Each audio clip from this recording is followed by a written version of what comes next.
Сәлем достар, бүгін сіздермен мен осындай керемет шоколадный чизкейктің рецептімен бөлісетін боламын. Бұл чизкейктер өте дәмді болып шығады. Начинкасы нежный, тестасы песочный болады. Менімен бірге видеоның соңына дейін қарап, жасап, каналыма тіркеліп қоюды ұмытпаңыздар. Яғни ең алдымен біз електен өткізілген ұнымызды саламыз және сахарный пудра саламыз. Міндетті түрде сахарный пудраны пайдаланыңыздар. Және бір шай қасық толтырмай разрыхлитель, яғни қамыр қопсытқышын салып, осы үшеуін жақсылап араластырып аламыз, бір-біріне біріктіріп. Кейін осы ұнымыздың үстіне сары майымызды пайдаланатын боламыз. Сары май менде тоңазытқыштан шыққан қатты сары май. 60% майларды пайдаланыңыздар пирогтың основасына. Өйткені 72-80% майлар қатты майлы болғандықтан біздің пирогтарымызды бөлгенде сыңғыш, үгітілмелі келетін болады. Ал маргарин бұл пирогтың основасына жарамайды. Мен сияқты осылай кубиктап салып алсаңыздар болады, немесе терканың көмегімен теркаласаңыздар да болады. Оның ешқандай да айырмашылығы жоқ. Ең бастысы, сіздер май мен ұнды араластырған кезде біркелкі майымыз қалып қоймайтындай крошка ретінде жасап алсаңыздар болады.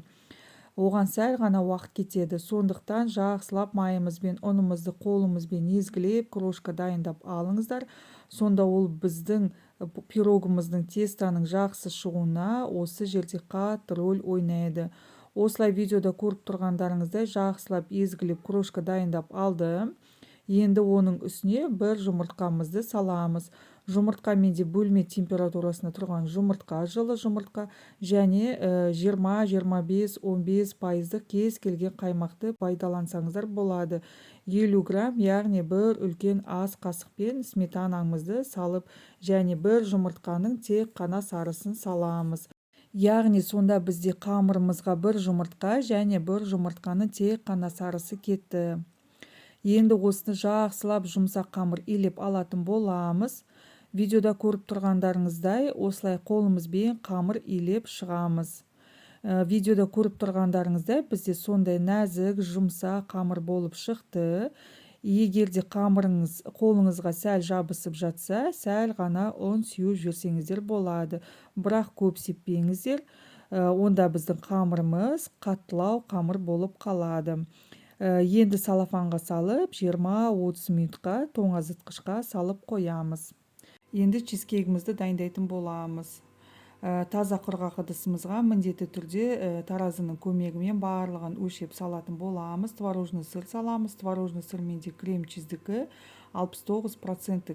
Сіз кез келген фирманың творожный сырын пайдалансаңыз болады. Және бізге творог қажет болады. Творог менде 5% творог. Сіз кез келген творогты пайдалана берсеңіз болады. Яғни домашний творог болсын, барлық жарай береді. Және қант салатын боламыз. Өлшеп қантымызды салып аламыз. Және ванильді қант салатын боламыз. Ванильді қант немесе ванилин болса, ванилин пайдалана берсеңіз болады. Егер сіздерге ванилин ұнамай жатса, оны қоспасаңыздар да болады. Және бөлме температурасында жылы жұмыртқамыз саламыз. 3 жұмыртқамызды. Менде бірінші санаттық жұмыртқа, үлкен жұмыртқалар. Сіздерде егер кішкентай болса, онда 4 жұмыртқа салсаңыз болады. Және қаймақ саламыз. Магазиннің қаймағы пайдаланыңыздар, 20% қаймақ. Енді шоколадымызды қосамыз. Шоколадымызды микроволновкада немесе водяной баняда ертіп аламыз. Бір плитка Қазақстан шоколады немесе өзіңізге ұнаған без добавки кез келген молочный шоколадты пайдалансаңыздар болады. Мен көбірек ұстап қойдым шоколадымды. Менде сәл қатып қалды, сіздер көп ұстамаңыздар. Және де какао қосамыз. Мендегі Қазақстанский Рахат фирмасының какаосы. Енді барлығын блендердің көмегімен жақсылап езіп, біркелкі болғанша дайындап аламыз. Енді осы чизкейгіміз көріп тұрғандарыңыздай сұйық болып шығады. Енді менде пирогтың формасына осындай ашық айналмалы форманы қолданамын. Осы фольганың көмегімен астыңғы жағын бітеп алатын боламыз. Жан жағына фольганы осылай жақсылап біріктіріп аламыз. Міндетті түрде осындай форма қолданыңыздар. Сонда сіздердің чизкейктің формасынан ажыратып алу өте оңай болады. 2 қабаттап фольга салатын боламыз. Енді осының үстіне бағанағы біздің дайындап қойған тестамызды жақсылап жайғастыратын боламыз. Бұл теста бізде 20-24 см чизкейктерге жарайды. Егер де сіздер чизкейгіңіздің қамыры жұқалау болғанын қаласаңыздар, 26 см формаға дейін осы қамырды жасай берсеңіздер болады. Осылай видеода көріп тұрғандарыңыздай жан-жағынан бортиктарын жасап аламыз, және де ортаңғы бөлігін барлығын тегістеп қолымызбен әдемі етіп қамырымызды орналастыратын боламыз. Менің формамның биіктігі 8 см, мен ортасына дейін, яғни 4-5 см-ге дейін бортиктарын биік қылып шығарып алдым. Егер де сіздер салмаңызды салып жатқан кезде бортигіңіз биік болып жатқан жағдайда оны төмен қарайта орналастырып жіберсеңіздер болады.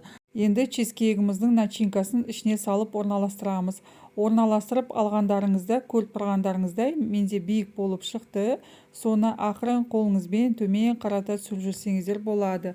Ал егер де алып тастаймын десеңіздер, шетінен қиып алып тастасаңыздар да болады пышақтың көмегімен. Тестамыз начинкамыздан сәл жоғары тұру қажет, себебі начинкасы піскен кезде көтеріледі. Енді чизкейгімізді 170 градуста 30 минут көлемінде пісіріп алатын боламыз. Мінекей бізде осындай керемет шоколадный чизкейгіміз пісіп шықты. Түсі деген әдемі, начинкасы нежный, тестосы песочный болады. Бір жасағаннан қолдарыңыздан келетін чизкейк. Жанұяларыңызға жасаңыз, ұнайды деген сенімдемін. Егер сіздерге рецепт ұнаса, менің каналыма тіркеліп, лайк басып, комментарий жазуды ұмытпаңыздар. Ас болсын.